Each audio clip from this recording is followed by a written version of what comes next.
Assalamualaikum warahmatullahi wabarakatuh. Salam sejahtera untuk kita semua. Om Swastiastu, Namo Buddhaya, Salam Rahayu, Salam Kebajikan, Salam Nusantara.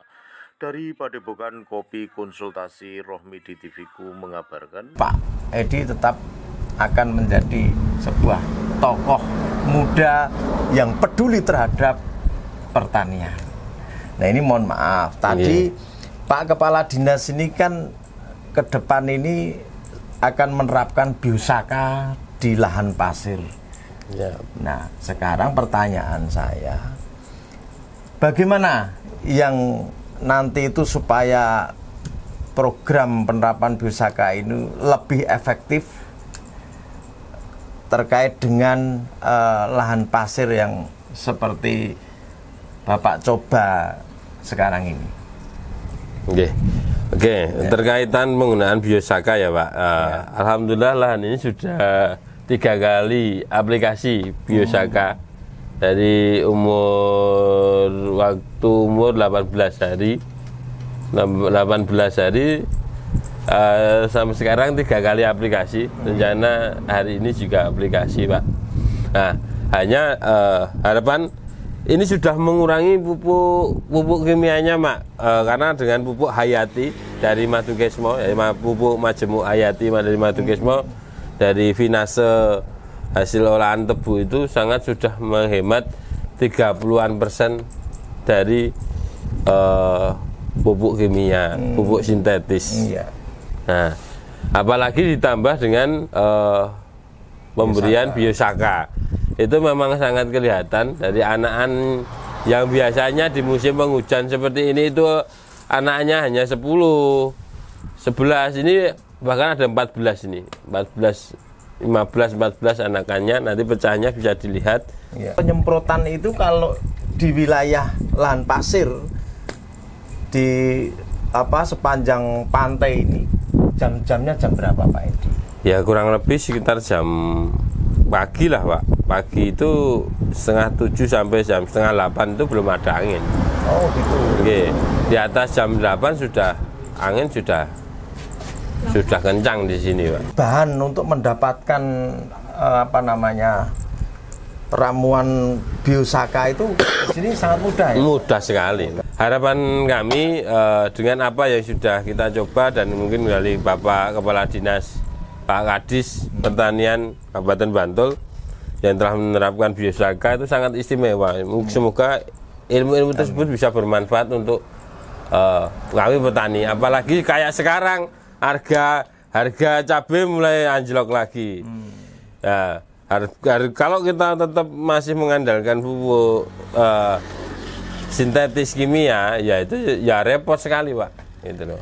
Hanya kami berharap kepada Pak Kadis, kepada Dinas Pertanian Kabupaten Bantul maupun provinsi itu bahwa bagaimana meningkatkan keinginan dan memfasilitasi petani untuk mengarah ke pertanian organik. Contohnya nih, adanya mungkin penggilingan pupuk kandang. Jadi mesin-mesin penggiling pupuk kandang itu sangat membantu petani sekali.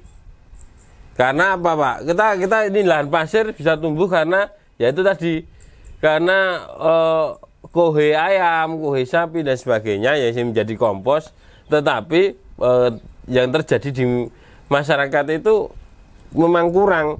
Jadi untuk bagaimana mementasi kotoran sapi itu bisa menjadi pupuk organik yang jadi dengan mol yang ada, dengan teknis yang benar itu memang belum. Jadi terkait dengan peralatan memang dan mungkin masih sangat kurang. Masih kurang. Terima kasih Pak Edi, ini cukup memberi pencerahan kepada para petani dan juga khususnya nanti dari pemerintah agar nanti bagaimana menanggapi permasalahan yang ada di petani ini. Semoga nanti bisa solve ya dan berkesinambungan. Ke Pak Kepala Dinas ya, ini tadi ternyata setelah kita mengeksplorasi pemikiran bahkan empirik yang telah dilalui selama ini dari tokoh petani muda ini ya, ini ternyata belum maksimal, dan ini baru salah satu mencoba uji coba tentang penerapan biosaka, dan ini cukup berhasil. Kotoran binatang itu agar bisa dimaksimalkan terkait pengelolaan menjadi pupuk organik jadi. Nah, ini kan membutuhkan alat atau peralatan. Nah, sekarang pertanyaan saya, bagaimana nanti pemerintah dalam hal ini, kebetulan Pak Insinyur Joko Waluyo yang membidangi sebagai kepala dinasnya, atas keluhan-keluhan seperti ini tadi, apa yang akan upayakan dari siap. Pak Joko? Monggo. Matur nuwun. Mungkin kami akan menambah dulu Pak Romidi, bahwa untuk tanaman hortikultura di lahan pasir itu yang bawang merah kita mungkin tiap bulan bisa panen. Lain dengan tanaman hortikultura yang ada di sawah. Gitu jadi di lahan pasir tidak mengenal musim. Wow, mantap. Dan kita atas karunia Allah yang Maha Kuasa, lahan pasir kita airnya air tawar, Pak. Tidak asin seperti air payo. Padahal dekat laut. Itu salah satu keistimewaan lahan pasir yang ada di Kabupaten Bantul. Ini berkat rahmat Allah. Jadi gini Pak Rom, memang kami punya program, punya rencana, pasti ada permasalahan. Cuma bagaimana kita caranya mengudar permasalahan itu dan mensinergiskan. Karena terus terang lahan pasir pupuk utama adalah pupuk kandang. Kita juga terbatas. Tapi sekarang kan kita juga di lahan-lahan dekat lahan pasir banyak kandang komunal, kandang kelompok, Pak. Baik kandang sapi maupun kandang-kandang ayam. Walaupun kandang yang tersedia itu belum bisa mencukupi untuk kebutuhan lahan pasir. Karena juga pupuk kandang juga dibutuhkan di lahan-lahan sawah. Jadi petani di Bantul sekarang ada beberapa kelompok yang mulai berubah dengan penganu padi organik.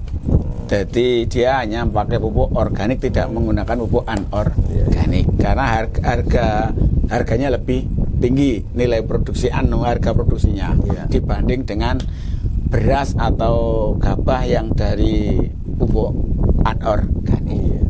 Jadi memang ini menjadi tantangan kami, dan kami sebetulnya sudah mulai sejak awal adanya kegiatan unit pengolah pupuk organik di kelompok-kelompok ternak sapi komunal. Kita sudah ada, Pak, baik spot dari APBD 1 maupun dari APBN. Walaupun belum merata, terus terang. Dan kita juga dulu, Pak, waktu Pak Bupatinya Pak Idham Samawi tahun 2000 awal itu pernah membuat surat ke pemerintah kelurahan, pemerintah desa untuk menjaga kebersihan di perkampungan. Ternak-ternak itu harus dijadikan satu menggunakan tanah gas desa. Nah, itu imbas daripada itu sekarang pupuk bisa dimanfaatkan untuk lahan pasir. Walaupun terus terang kami juga masih kurang untuk itu, karena terus terang Kabupaten Bantul itu populasi ternak juga terbatas, kepemilikan ternak terbatas, sedang penggunaan pupuk yang semakin naik terus.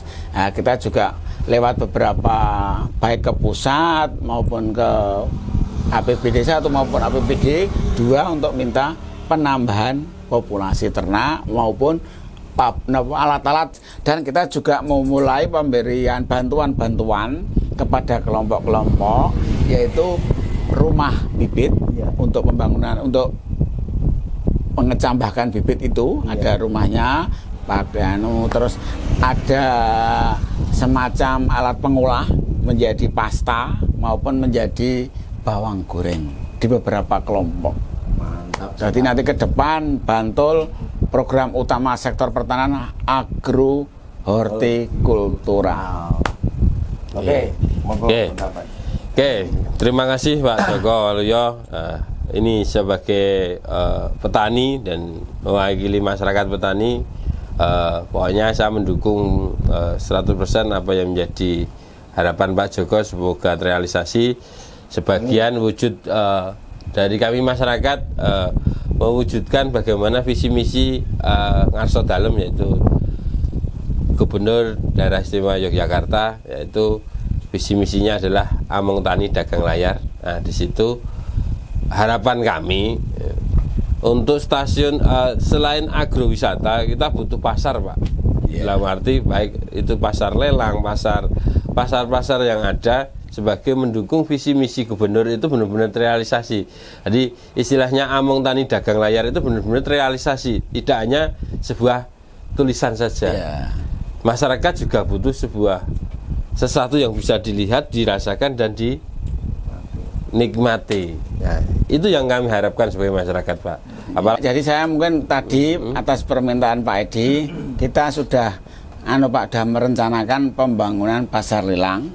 Kita kerjasama dengan Dinas Perdagangan Koperasi PUPNKP untuk mewujudkan ke depan kita pasar lelang untuk semua komoditas pertanian, terutama hortikultura. Alhamdulillah. Terima kasih Pak. Semoga ini nanti bisa menjadi percontohan di seluruh Nusantara terkait dengan penerapan biosaka dan juga hal-hal lain yang kemudian bisa diikuti, disesuaikan dengan daerahnya masing-masing tentunya. Nah, ini cukup membawa keberhasilan, cuman waktunya sudah agak siang, bahkan sore ini kami akan undur diri dan kita tutup. Semoga semuanya dalam ridho Allah. Kami kira begitu, kurang lebihnya mohon maaf. Billahi taufik wal hidayah. Wassalamualaikum warahmatullahi wabarakatuh. Om Santi Santi Santi. Matur nuwun.